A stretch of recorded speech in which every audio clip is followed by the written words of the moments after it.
Modus penyalahgunaan dan peredaran gelap narkotika melalui media rokok elektrik berhasil diungkap BNN Provinsi Bali di daerah Sidakarya, Denpasar. Pengungkapan ini berawal dari hasil analisis intelijen BNN Provinsi Bali terkait jaringan liquid etomidit yang beroperasi di wilayah Denpasar.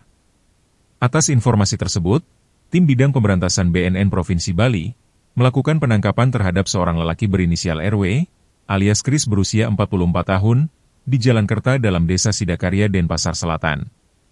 Petugas melakukan penggeledahan di rumah milik tersangka, dan ditemukan 72 picis ketrit yang di dalamnya berisi cairan vape, rokok elektrik yang diduga mengandung etomidit.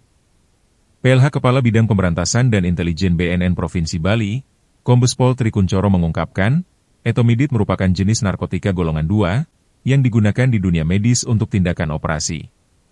Etomidit memberikan efek sedatif, hipnotik, dan relaksasi dengan bekerja pada sistem syaraf pusat, yang dapat menyebabkan kecanduan. Dari hasil interogasi dan pemeriksaan, diketahui bahwa pelaku masih menyimpan narkotika liquid lainnya, di sebuah rumah sewa yang terletak di seberang rumah milik tersangka. Dari hasil penggeledahan di rumah tersebut, ditemukan satu buah koper warna kuning yang di dalamnya terdapat 600 picis liquid etomidit. Tersangka mengaku bahwa barang bukti narkotika tersebut adalah miliknya yang dibeli dari seseorang WNA, yang dikenal dengan nama Stone. Kini tersangka beserta barang bukti diamankan ke kantor BNN Provinsi Bali, guna dilakukan penyelidikan lebih lanjut. Rai Suantara, Bali TV.